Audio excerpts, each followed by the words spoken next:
जी, हम लोग यहाँ पर बात करेंगे सुशांत का एक इंटरव्यू है ब्योमकेश बख्शी के टाइम पे।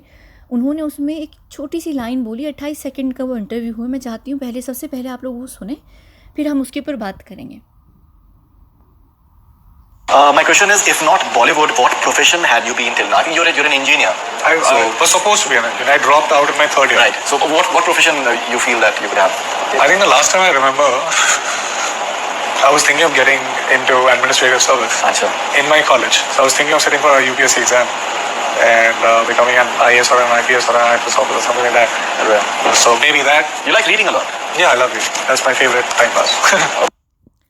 जी, अच्छा, अब देखिए कहने को ना ये बड़ा नॉर्मल सा इंटरव्यू है और इसमें ऐसा कुछ भी ख़ास बात नहीं है, लेकिन मैंने आप लोगों को बताया है कि जगह जगह पे वो क्लूज़ छोड़ कर गया है। और आप क्लूज़ तभी छोड़ कर जाते हैं जब आप चाहते हैं कि अगर खुदा ना खास्ता हमें कुछ भी हो जाए, तो जब भी किसी एजेंट को या किसी भी बड़े इंसान को जो अगर स्पाई या एजेंट है गवर्नमेंट का, उसको कुछ भी हो जाता है और वो गायब हो जाए खुदा ना खास्ता, कि आपकी गवर्नमेंट को या आपको किसी को पता नहीं चल रहा कि कहाँ है, तो फिर आप ऐसे सुराख लगाते हैं उसके होने के। फिर वो सिर्फ आपका हैंडलर ही नहीं ढूंढ रहा होता है, फिर एक प्रॉपर एक टीम बैठती है, वो आपको ढूंढना शुरू करती है। क्योंकि वो इसलिए ढूंढते हैं कि आपके पास जो आपका लेटेस्ट डाटा होता है, जो भी आपके पास इन्फॉर्मेशन होती है जो कलेक्ट की गई होती है, वो आपसे सिक्योर करना बहुत ज़रूरी होती है। अगर तो आप ज़िंदा हैं, अगर नहीं है तो फिर तो बात ही ख़त्म। फिर आपके साथ आपकी जो इन्फॉर्मेशन है वो भी चली गई। और इन्फॉर्मेशन के अलावा गवर्नमेंट को आपसे कोई लेना देना खास होता नहीं है। आप मर जाए ना मरे, वो मर्ज़ी है, वो फिर गवर्नमेंट के ऊपर है कि गवर्नमेंट आपको बचाना चाहता है कि नहीं बचाना चाहता। अगर आप इतने इंटेलिजेंट हैं या आप एक एसेट बन सकते हैं, फिर वो आपको हाईएस्ट बिडर को बेच देते हैं। पॉसिबिलिटी 7 जो जिसके ऊपर मैं बात करती हूँ, जो द गवर्नमेंट है। अच्छा, अब देखिए यहाँ पर उसने जिस सीक्वेंस में एडमिनिस्ट्रेटिव सर्विसेज की बात की है, मैं उसी में बात करूँगी। सबसे पहले वो IFS की बात करता है। IAS की बात करता है, जो इंडियन एडमिनिस्ट्रेटिव सर्विसेज हैं। ये एग्जीक्यूटिव ब्रांच होती है इंडियन गवर्नमेंट की, और इनके रैंक्स होते हैं, आप लोगों ने शायद सुने भी होंगे, इनके रैंक्स होते हैं SDM होता है, DM होता है और SDC होता है। अगर ये भी नहीं पता तो मैं बता देती हूँ। SDM जो होता है सब डिविजनल मजिस्ट्रेट होता है, उसके बाद डिस्ट्रिक्ट मजिस्ट्रेट होता है और स्टेट डिविजनल कमिश्नर होता है। स्टेट जो होता है वो पूरी स्टेट का डिविजनल कमिश्नर होता है। उसके बाद वो बात कर रहा है IPS की। अब IPS जो होती है पुलिस सर्विसेज होती हैं, और आप सब अच्छे तरीके से जानते हैं कि पुलिस की क्या ड्यूटीज़ होती हैं, क्या वो पुलिस करती है। अगर आप लोग को अभी भी नहीं पता, क्योंकि अक्सर पुलिस कुछ करती ही नहीं है, तो शायद आप लोग को पता नहीं है, लेकिन पुलिस की ड्यूटीज़ में बहुत सारी चीज़ें होती हैं। ना सिर्फ जनता की सेफ्टी या सुरक्षा होती है, बल्कि उसमें VIP प्रोटेक्शन भी होती है, क्रिमिनोलॉजी भी होती है, क्राइसिस मैनेजमेंट भी होती है, इंटेलिजेंस इन्वेस्टिगेशन, पब्लिक ऑर्डर जो होता है कि यानी उसके अलावा लॉ इन्फोर्समेंट वगैरह काफ़ी ऐसी सारी चीज़ें होती हैं। और पुलिस का क्या डिपार्टमेंट है, पुलिस क्या करती है, ये तकरीबन सबको पता होता है। उसके बाद ये कह रहे हैं IFS जो होता है वो फॉरेन सर्विसेज होती हैं, जो कि दोबारा से एग्जीक्यूटिव ब्रांच होता है इंडियन गवर्नमेंट के लिए, और इसको एक्सटर्नल अफेयर्स मिनिस्ट्री जो होती है वो उसके अंडर ही आता है। और ये हेडक्वार्टर्स में सर्व भी करते हैं दिल्ली में, और डायरेक्टली PM ऑफिस होता है उसमें भी ये सर्व करते हैं। ये डिप्लोमेट्स वगैरह का जो ये रैंक होता है ये होता है। अच्छा, अब देखिए कहने को ये कुछ भी कह सकता था, लेकिन इसने ऐसी ही चीज़ों की क्यों बात की जो गवर्नमेंट के डायरेक्टली अंडर आती हैं। अब देखिए जो डिप्लोमेट्स वगैरह भी होते हैं ना, अगर शायद आप लोगों को नहीं पता, जो भी डिप्लोमेट्स वगैरह जहाँ पर भी होते हैं, पूरी दुनिया में डिप्लोमेट्स क्यों भेजे जाते हैं, इसलिए नहीं भेजे जाते कि आप अपनी देश को रिप्रेजेंट करें इंटरनेशनली, या उस देश में जहाँ पर भी आप डिप्लोमेट जाके बैठे गए हैं, जिस भी देश में आप हैं, या जो भी कुछ ऐसा कुछ है, ये इसलिए नहीं होते हैं। जो असल में डिप्लोमेट्स होते हैं उनका जो मेन मकसद होता है वो होता है, आप लोगों को शायद बिल्कुल भी समझ नहीं आएगी इस वक्त बात। उनका असल मेन मकसद ये होता है कि वो चीज़ों को वहाँ से समझें, उस गवर्नमेंट को समझें कि वो गवर्नमेंट कैसे काम करती है, और पॉसिबली वहाँ पर कुछ ऐसे राज और इन्फॉर्मेशन निकाल कर लेकर आएँ जो आपकी गवर्नमेंट को कभी भी फ़ायदा दे सकती है। उनकी जो वीकनेसेस होती हैं, उनकी लूप होल्स होते हैं, और ये पूरी दुनिया में डिप्लोमेट्स यही करते हैं। आप में से अगर किसी की भी पिता या माता अगर कोई डिप्लोमेट हैं और वो करते हैं, आप लोगों को अच्छी तरीके से पता होगा, आप लोग उनसे पूछ भी सकते हैं। मुझे नहीं पता आपके माता पिता आप लोगों को बताएंगे या नहीं, लेकिन जो एक असली मकसद होता है ना, देखिए हर चीज़ का एक ऊपर से फसाद होता है, हर चीज़ एक ऊपर से दिखाई जाने के लिए होती है, अंदर से उसका कुछ और मकसद होता है। पूरी दुनिया में आज तक जितनी बड़ी बड़ी जंगें हुई हैं या जितने बड़े बड़े कांड हुए हैं, उनमें जो डिप्लोमेट्स होते हैं ना, ये बहुत बड़ा रोल प्ले करते हैं। ये बहुत चीज़ें जानते हैं, ये अपनी गवर्नमेंट को सेव करने के लिए जिस देश में जाकर बैठते हैं ना, वहाँ से चीज़ें निकालते हैं। हर कोई करता है, हर कोई करता है, हर देश का डिप्लोमेट ये काम करता है। तो ये जो फॉरेन सर्विसेज होती हैं, जो ये IFS होते हैं, ये असल में इनका ये काम होता है। ऊपर से बाकी कई सारी चीज़ें होती हैं जो एक दिखावे के लिए होती हैं, शोशा के लिए होती हैं, वो सब एक अलग चीज़ है। और वो जाहिर सी बात है कि वो तो ड्यूटी का हिस्सा होता है और वो एक आपका एजेंडा भी होता है, आपको पूरा करना पड़ता है। लेकिन हर किसी का एक पीछे भी एजेंडा होता है जो गवर्नमेंट ने उसको दिया होता है। गवर्नमेंट ऐसे ही किसी को भी नहीं भेज देती कि तुम फॉरेन टूर पर चले जाओ। उसके पीछे एक ऑफिशियल एजेंडा होता है, एक अनऑफिशियल एजेंडा होता है। पता नहीं आप लोगों को इन चीज़ों का अंदाज़ा है कि नहीं है, हर किसी का होता है ज़िंदगी में, जो भी गवर्नमेंट सर्विसेज में होते हैं, और वो आपकी अपने देश के पक्ष में होता है। और आप इतने ट्रेंड होते हैं कि आप इस तरीके से करते हैं ऐसा कोई भी काम कि उससे आपकी आपका जो देश है उसके ऊपर कोई भी नाम ना है। और जाहिर सी बात है, आप जाके डायरेक्टली अगर आप कोई डिप्लोमेट हैं या आप कहीं पर भी काम कर रहे हैं इंटरनेशनली, आप जाकर खुद इन्हीं चीज़ों की खोज लगाने लगेंगे, आप डेफिनेटली फिर लोगों को हायर करते हैं जो आपसे कम कम पहचाने जाने वाले लोग हों, तो वो फिर आपके लिए काम करते हैं। इस तरह होता है और ये पूरी दुनिया में ये चीज़ें चली आ रही हैं। तो इसने इन चीज़ों ही का क्यों नाम लिया, ये एजेंट यानी पुलिस। आप देखिए, यानी ये सारा काम क्या है। अगर हम खाली पुलिस डिपार्टमेंट को ही देख लें तो पुलिस का असल में क्या करने की ड्यूटी होती है, उनका जो क्या होता है, यानी लोगों को पकड़ना ना, बुरे लोगों को पकड़ना ताकि जनता सेफ़ रह सके, पब्लिक सेफ़ रह सके, या कहीं पे भी कोई अपराध हो रहा है अपराधी को पकड़ना, हर ऐसी चीज़ से ही रिलेटेड है ना। और अगर जो मैं आप लोगों को शुरू से बात बताती आ रही हूँ कि वो एजेंट है, तो एजेंट बन के उसने क्या किया है, उसने बस बड़े नेक्सस को, एक बड़े कबाल को पकड़ा है या उनके ऊपर इन्फॉर्मेशन लाया है। तो ये सारी जो चीज़ें हैं ना, ये एक दूसरे से अपने आप में क्लू, अब वो जाहिर सी बात है डायरेक्टली क्लू बता कर नहीं जाएगा, वो डायरेक्टली नहीं लिख कर जाएगा कहीं पर भी, इनडायरेक्टली आप चीज़ें बोल बोल के जाते हैं। और ये बिल्कुल इस तरह से बात होती है जैसे हम दो दोस्त हैं, हमने कोई मैसेज कोड में एक दूसरे को कन्वे करना है, तो हम एग्जैक्टली नहीं कुछ भी नहीं बोलेंगे। जैसे घर में आपके माता पिता हैं, आप कोई बाहर से कांड कर आएँ, दो दोस्त मिलकर घर पर आते, मम्मी पापा पूछते हैं क्या हुआ बेटा, कहाँ पर थे, आप दोनों एक दूसरे को आंख मार के ऐसी कोई बात बोलेंगे कि बात आप बोल भी देंगे और नहीं भी बोलेंगे। समझ आ रही है आप लोगों को मेरी बात? मैं कोशिश हमेशा ये करती हूँ कि मैं आप लोगों को आपके हिसाब से एग्जाम्पल दूँ कि आप लोगों को थोड़ी बहुत समझ आ जाए। अच्छा, अब हम चलते हैं यहाँ पर, इसके जो ये इंटरव्यू है इसमें ये किस तरीके से बात बोल रहा है, इसमें इसने बड़े दो क्लूज छोड़े हैं। एक और मैं बताती हूँ किस तरह से, गौर से सुनिएगा। मैंने इस वीडियो की स्पीड को जो है वो कम किया है ताकि आप लोग गौर से समझ सकें और इसके जो चेहरे के मैनरिज्म्स हैं या एक्सप्रेशंस हैं उनको देख सकें। My question is, if not Bollywood, what profession had you been till now? I think you're एक मिनट देखिए, सबसे पहले यहाँ पर आप गौर कीजिए कि ये बहुत गौर से सुन रहे हैं ये बात, ठीक है, बहुत गौर से, जैसे आप अपना पूरा अटेंशन किसी को दे रहे हैं, आपने फोकस की हुई है उसकी शब्दों को, क्योंकि आप चाह रहे हैं। और ये नॉर्मली आप इतनी अटेंशन तब देते हैं जब हम जैसे कुछ लोग होते हैं ना जो जोन आउट रहते हैं, जो अपनी दुनिया में रहते हैं, क्योंकि वो कुछ ना कुछ उनके दिमाग में चल रहा होता है, तो वो हमेशा प्रेजेंट होके भी प्रेजेंट नहीं होते। लेकिन अब जाहिर सी बात है, आप इंटरव्यू दे रहे हैं तो वहाँ पर आप जोन आउट नहीं हो सकते, तो आप अटेंशन देते हैं। अब वो उस वक्त अटेंशन दे रहा है उसके एक एक बात को और बड़े गौर से सुन रहा है, क्योंकि उसको आगे जवाब देना है। और उसने उससे पूछा कि अगर तुम बॉलीवुड के अभिनेता नहीं होते या सितारा नहीं होते तो फिर क्या होते। और उसने उससे पहले कि वो जवाब देता, खुद ही होस्ट ने कहा कि तुम इंजीनियर हो, तो उस पर उसका जवाब है, profession had you been till now? I think you're an engineer. I was supposed to be an engineer. I dropped out in my third year. Right. ये मैंने आप लोगों को पहले भी बताया था कि, और बताया क्या था, सभी को पता भी था कि वो इंजीनियर बनना चाहता था लेकिन वो बना नहीं था, उसने ड्रॉप आउट कर लिया था। और मैंने बताया कि जब उसको लिया गया था, जब उसको गवर्नमेंट ने आके बनाया था एजेंट, तो वो यूनिवर्सिटी में ही, जब वो कॉलेज में था तभी। और इसने ये यहाँ पर ये बताया हुआ है, जो उसकी पूरी जो भी कहानी है असल में वो ये है कि उसने यूनिवर्सिटी से वो इसलिए निकला था क्योंकि उसको शामिक डावा या पता नहीं किसकी डांस क्लासेस ज्वाइन करनी थी, कुछ ऐसा था, ठीक है ना। एक बंदा इंजीनियर बनते बनते उसको याद आता है कि नहीं, मैं डांसर बन जाता हूँ क्योंकि मुझे बॉलीवुड में जाना है, एकदम से। ये सोचिए, लेकिन आगे देखिए कि ये यहाँ पर क्या बोल रहा है। What profession you feel that you would have? I think the last time I remember. अब गौर कीजिए दोबारा कि इसने एकदम, इसकी जो आँखों का इमोशंस है ना वो बदले हैं, क्योंकि बहुत कम आंखें होती हैं जो बोलती आंखें होती हैं और इसकी आंखें बोलती आंखें। और एकदम आप इसकी इमोशंस देखें कि एकदम वो जो एक फोकस था, वो जो अटेंशन थी, जिस गौर गौर करके जिस तरह वो बात सुन रहा था, एकदम उसकी आंखों का जो ये अंदाज़ है ना बदला है, जैसे किसी चीज़ का रिग्रेट होता है या गम होता है, एकदम उसकी आंखों में वो आया है। और यहाँ पर अगर आपने हंसी इसकी नोटिस नहीं की ना, आपको मैं भी दोबारा सुनाती हूँ, हंसी नोटिस कीजिए।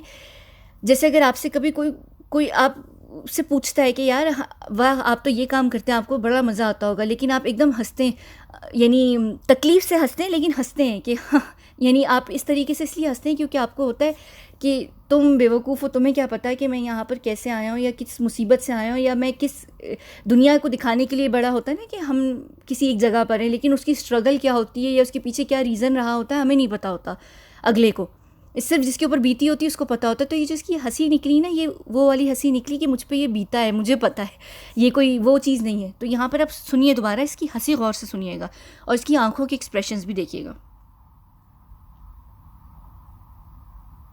I think the last time I remember, हंसा और हंसने के बाद इसने अपना जो नहीं, आप जब डर जाते हैं तो एकदम आपका जो एडम एप्पल होता है, आप एकदम कोई चीज़ निगलते हैं, यानी एकदम नहीं, आप अपना एकदम कोई आपसे कोई बात पूछ रहा है, आपकी कोई चोरी पकड़ी जाती है, एकदम नहीं आप एकदम कोई चीज़ गल्प करते हैं। मुझे नहीं पता क्या उसको किस तरीके से मैं एक्सप्लेन करूं, लेकिन एकदम जब आप कोई चीज़ आपको पता होता है ना कि आप बिल्कुल यानी किसी मुसीबत से गुजर कर गए हैं, आप पकड़े जाने वाले हैं, तब आप ये काम ये आप करते हैं। वरना ये नॉर्मली आप देखें हमेशा इंटरव्यूज़ में बहुत एक्साइटेड होता है, लेकिन इस बारे में बात करते हुए एकदम उसको जैसे जहन में कोई चीज़ आ रही है कि पता नहीं मैं या तो फंस गया या मेरे साथ ज़िंदगी में पता नहीं क्या हुआ। लेकिन या कभी कभी होता है, हर इंसान रिग्रेट ज़रूर करता है चीज़ों को, अपने ऑप्शंस को या अपने चॉइसेस को। यहाँ पर गौर कीजिए दोबारा, मैं आप लोगों को दोबारा सुनाती हूँ। I think the last time I remember, I was thinking of getting into administrative service. अब देखिए यहाँ पर शब्दों का जो चुनाव होता है ना, वो बहुत इम्पॉर्टेंट चीज़ होती है। इसने कहा थिंकिंग, मैं सोच रहा था, इसने ये नहीं कहा कि मैं चाहता था, क्योंकि मुझसे अगर ज़िंदगी में कभी भी कोई पूछे कि बहन तुमने ज़िंदगी में क्या बनना था, मैं यही कहती कि मैं शुरू से चाहती थी बनना पायलट, या तो मैं पायलट बनती या मैं पता नहीं मेरा ख्याल से कन्फेक्शनरी या आइसक्रीम या उस साइड पर जाती शेफ़ के तौर पर, यानी एग्जैक्टली शेफ़ नहीं लेकिन इस तरह चाहती। ये कह रहा है सोच रहा था। आप सोचते कब हैं? जब आपके सामने ऑप्शंस रखी जाती हैं और आपको सोचना पड़ता है कि मैं ये चूज़ करूं या वो चूज़ करूं, क्योंकि वो आपके लिए बेहतरी, यानी आपके पास ऑप्शन होती है और आप उसको इसलिए कंसिडर कर रहे होते हैं। जैसे आपको अगर आर्टिस्ट बनना है या आपको पेंटर बनना है, लेकिन आप सोचते हैं कि नहीं यार हम इंजीनियर या डॉक्टर बन जाएं क्योंकि हमारे माता पिता हमसे यही चीज़ चाहते हैं, या आपके माता पिता कहते हैं कि बेटा तेरे पास सिर्फ यही 2 ऑप्शन हैं, तू इन्हीं में से सोच, या तो तू डॉक्टर बनेगा या इंजीनियर बनेगा। लेकिन तो फिर आप यही कहते हैं ना, हाँ मैं सोच रहा था, उस वक्त कॉलेज में मैं सोच रहा था कि मैं इसमें सर्विसेज में चला जाऊँ। सोच रहा था, ये नहीं कह रहा मैं चाह रहा था, सोच रहा था। यानी इसका ये मतलब था कि इसको ऑप्शंस दी गई थी। अब इसको ये ऑप्शंस किसने दी होंगी? इसके घर वालों ने तो नहीं दी होंगी, क्योंकि ये तो ऑलरेडी इंजीनियर का स्टूडेंट था। और इंडिया में मुझे ये पता है कि इंडिया में 2-3 ही ऑप्शंस होती हैं, या तो आप डॉक्टर बनते हैं, इंजीनियर बनते हैं, या अल्लाह जाने IT में छट जाते हैं। मुझे नहीं पता और क्या करते हैं नॉर्मली, और ये काफ़ी मजाक भी चलता है ना इस बात का। तो इसका मतलब है कि इसके घर वाले तो खुश होंगे कि ये इंजीनियर बन रहा था, या फिर ये कि इसके घर वाले चाह रहे होंगे कि ये बाकी शायद कुछ और बन जाए, ठीक है। लेकिन फिर भी इसने कहा मैं सोच रहा था, इसने ये नहीं कहा मैं चाह रहा था। और होस्ट का जो सवाल था वो यही था कि अगर तुम बॉलीवुड के सितारे नहीं होते तो फिर तुम क्या होते? नॉर्मली हर किसी अभी जो स्टार होता है ना, आप उससे पूछ लें, सैफ अली खान से पूछ लें या किसी से भी पूछ लें, हर कोई ये कहेगा हाँ मुझे क्रिकेटर बनना था, यानी मैं क्रिकेटर बनना था मुझे, यानी बनना मतलब यानी मैं चाहता था कि मैं क्रिकेटर बनूँ। बनना में भी मतलब चाहत की आ जाती है ना, वांट की आ जाती है। लेकिन ये यहाँ पर थिंक की बात कर रहा है कि मैं सोच रहा था, और वो भी कहाँ पर सोच रहा था? यूनिवर्सिटी में, कॉलेज में, जब ये 3rd ईयर में ड्रॉप आउट होने वाला था। तो इसका यही मतलब है कि इसको अप्रोच किया गया था और इसको ऑप्शंस दी गई थी, तो ये सोच रहा था उसके ऊपर। गौर कीजिए, ये जो चीज़ें होती हैं ना, छोटी छोटी चीज़ें होती हैं, इन्हीं से आप पकड़ते हैं लोगों को। और बाकायदा इसके इमोशंस चेंज हुए हैं, यानी जैसे इंसान का ख्वाब टूटता है, सपना टूटता है, पता नहीं किस चीज़ के, लेकिन इमोशंस इसके चेंज हुए हैं। in my college, so I was thinking of sitting for a UPSC exam and becoming an IAS or an IPS or a... जितना ये हमेशा बात एक्साइटेड होकर करता है ना, यही बात उतनी मरे हुए अंदाज में कर रहा है। इसकी आंखों के एक्सप्रेशंस चेंज हो गए, इसकी आंखों में एकदम एक दुख आ गया। हालांकि इसकी जो अपनी आंखें हैं वो मैं आप लोगों को यहाँ दिखाती हूँ कि इसकी जो अपनी आंखें हैं ना, वो हमेशा से दुख भरी आंखें, इसकी आंखों में गम है। और ये इसकी बहन की जो मीतू है, इसकी आंखों में भी ये गम है। कुछ आंखें होती हैं जिनकी आंखों में चेहरा कितना भी मुस्कुराता हुआ हो, चाहे इसकी जो बिल्कुल अभी लास्ट फिल्म आई थी दिल बेचारा, उसको देख लीजिए, उसमें हालांकि उसका कैरेक्टर कितना नॉटी था, लेकिन उसकी आंखों में गम है।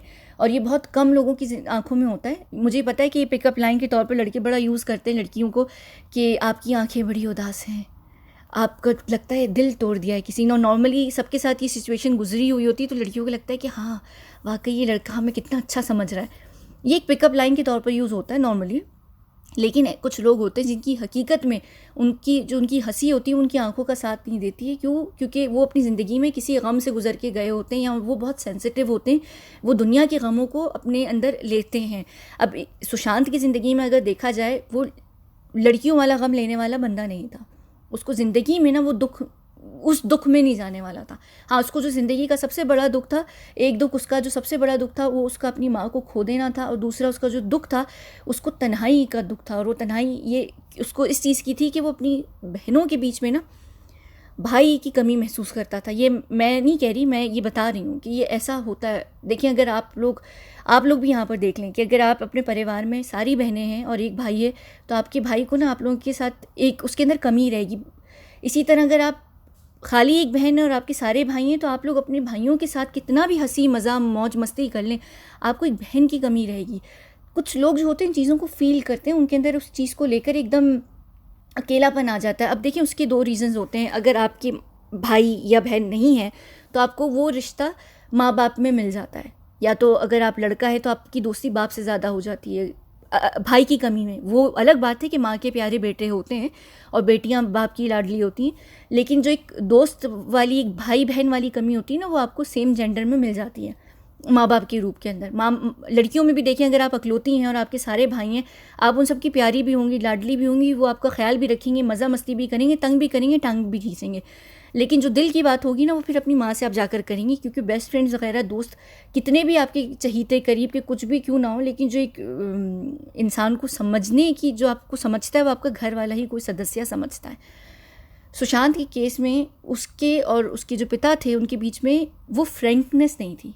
मैं यहाँ पर ये बिल्कुल नहीं बोल रही कि उनका रिश्ता ख़राब था, मैं सिर्फ ये कह रही हूँ कि उनके बीच में वो फ्रेंकनेस नहीं थी। वो शायद उसका ये भी कारण हो सकता है कि उनके बीच में बहुत ही ज़्यादा एज गैप था, यानी क्योंकि वो सबसे बड़ा नहीं था, वो बिल्कुल ही छोटा था। तो सोचिए कि जब तक पैदा हुआ होगा, उसके पिता कितने साल के हो चुके होंगे, वो कितने बड़े हो चुके होंगे, तो वो एक ज़्यादा गैप आ जाता है। और फिर उसके जो पिता थे वो थोड़े, यानी अक्सर लोगों के जो फादर होते हैं वो कुछ डिफरेंट भी होते हैं, वो थोड़े डिफरेंट थे। यानी उन्होंने बच्चों को हर चीज़ दी, सब दिया, प्यार दिया, लेकिन कुछ लोग नहीं दिखाते ना, वो चीज़ की जो कमी हो जाती है ना इंसान में, वो चीज़ आ जाती है, वो डर आ जाता है, वो कमी आ जाती है। तो कहीं ना कहीं जो सबसे उसको प्यार करने वाली उसकी माँ थी, वो जब चली गई, तो उसके बाद से वो एक इंसान उस चीज़ को ले लेता है।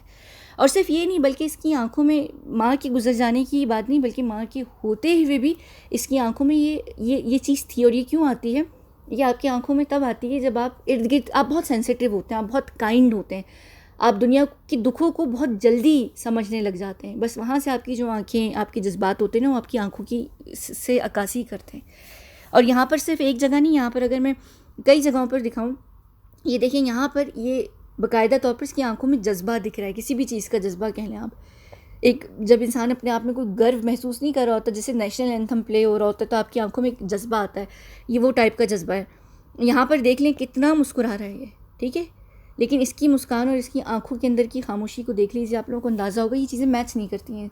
और ये बहुत कम ऐसे लोग होते हैं। यहाँ पर भी देख लें, इसने बहुत नोटी सी चेहरा बनाया हुआ, बिल्कुल छोटे बच्चे की तरह, जो लड़के नहीं होते 8, 9, 10 साल के, उस तरह का ये कोई यहाँ पर यकीनन चेहरा बना रहा होगा। ये पोजेस बहुत देता था इंटरव्यू के बीच में भी, यानी वो इसके एक अपने छोटे छोटे मैनरिज्म थे, या जो भी आप इसको कह लें। उसके बावजूद भी इसकी आंखों के अंदर, यहाँ पर आप देखें, गम, इसकी आंखों में एक आंसू से भरे होते थे, यानी आंसू, असली आंसू नहीं, लेकिन वो आंखें गीली सी रहती थी, नम सी रहती थी, एग्जैक्टली आंसू टाइप की नहीं, लेकिन एक नमी सी रहती, वो एक होती, एक चीज़ होती है। आप इसकी कोई भी तस्वीर देख लें, यहाँ पर भी देख लें, अब ये देख लें, ये एक है इसकी तस्वीर जिसमें मुझे कहीं पर इसकी आंखें इसका साथ देती हुई लगी, कहीं बिल्कुल थोड़ी सी इसकी मुस्कुराहट जैसी इसकी आंखों में वो एक हंसी दिख रही है, बहुत थोड़ी सी। और एक दो और ऐसी इसकी तस्वीरें मैं भी गूगल कर रही थी, मुझे मिली नहीं, लेकिन इसकी उन तस्वीरों में भी ना कहीं शायद वो वो कहीं दिखी है कि आंखों में हकीकत में एक मुस्कुराहट है, वरना इसकी नॉर्मली हमेशा आंखें बिल्कुल भीग ऐसी रहती हैं, खामोश सी रहती हैं। और इसकी जो बहन है ना, उनकी बहन मीतू, उनकी आंखों में भी वही चीज़ है। अच्छा, अगर आप लोगों को लग रहा है ना कि मैं थोड़ा थोड़ा अटक रही हूँ, तो वो सिर्फ इस वजह से कि मैंने बताया ना मेरी ज़बान में छाला हुआ है। यहाँ पर भी देख ले, हालांकि बिल्कुल नॉर्मल बैठा हुआ है, और ये मेरे ख्याल से इसकी काफ़ी पहले की तस्वीर है, शायद जब ये यूनिवर्सिटी के टाइम पर था। फिर भी देख ले, इसकी आंखों में वो चीज़ रह गई है हमेशा के लिए। तो ये आपकी आंखों में तभी रहती है ये चीज़। ये तो मेरा ख्याल से उस भूतनी विशकन्या के टाइम की ये तस्वीर, इसमें तो खैर होनी ही थी आंखें ऐसी। लेकिन मैं सिर्फ एक एग्जांपल दे रही थी, मैं बता रही थी। तो मैं इसलिए बता रही थी कि इस इंटरव्यू में इसके इमोशंस बाकायदा तौर पर बदले हैं। इसकी आंखों में एकदम तकलीफ़ आई है जब इसने बात की, और इसने सोच का शब्द यूज़ किया, इसने चाहत का यूज़ नहीं किया है। आपसे कभी भी ज़िंदगी में कोई पूछेगा ना कि अगर तुम यहाँ पर आज इंजीनियर ना होते या पता नहीं टीचर ना होते तो तुम क्या होते, आप लोग यही कहते कि मैं बनना चाहता था। आप कभी ये नहीं कहते कि मैं सोच रहा था। और इसने बाकायदा ये भी नहीं कहा कि मैं बनना चाहता था, ये कुछ भी कह सकता था। इसने कहा मैं सोच रहा था, यानी बाकायदा तौर पर कंसिडर कर रहा था ऑप्शन को। लेकिन फिर इसने ना ये आईपीएस ऑफिसर बना, ना ये आईएएस ऑफिसर बना, ना ये आईएफएस ऑफिसर बना, डायरेक्टली डांसर बनने चला गया। ऐसे कैसे हो सकता है कि आप इंजीनियर होकर और आप सिविल सर्विसेज में जाने की बजाय एकदम डांसर बन जाते हैं? कितनी रैंडम चॉइस है, यानी बहुत ही रैंडम है। और जैसा इंसान, इतना मैच्योर इंसान, मैं ये नहीं कह रही कि सारे मैच्योर लोग ही बॉलीवुड में भरे होते हैं, लेकिन इस इंसान का, ये कैलिबर का बंदा जो कह रहा है कि जब मैं परेशान होता हूँ, मेरा दिमाग परेशान होता है तो मैथ्स की प्रॉब्लम सॉल्व करता हूँ, जिसका दिमाग ही पढ़ने लिखने में है, वो बॉलीवुड में जाकर क्या करेगा अनलेस कि उसको टास्क दिया गया हो। आप लोग इसके इंटरव्यूज़ को देख लेंगे, इसके सारे इंटरव्यूज़, मुझे कभी नहीं लगा इसका कोई भी इंटरव्यू सुनकर कि ये एक्टर बनना चाहता था या ये इसको एक्टर बनने में कोई दिलचस्पी भी थी। ये एक अपना टास्क था जिसको बहुत अच्छे तरीके से पूरा ज़रूर कर रहा था, लेकिन इसके अंदर जो एक चीज़ थी ना, वो नहीं थी। वरना कौन बैठ के इतना इंटेलिजेंट तरीके से इंटरव्यू देता है या ऐसी बातें कर रहा होता है या पता नहीं क्या। यानी ख़ुद आप लोग चीज़ों का सेंस लगाने की कोशिश करें, आप लोग को समझ आना शुरू होगी। और ये क्लूज़ हैं जगह जगह। वो एशियन पेंट वाली वीडियो हो गई, ये इंटरव्यू हो गया।